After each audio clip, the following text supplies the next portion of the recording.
का दिक्कत बारे चली ले ले तो चल भैया चलो मैं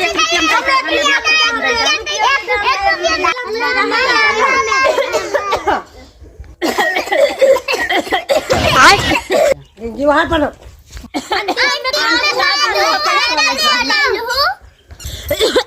इका है खासा था वो कैसे खसबो कौन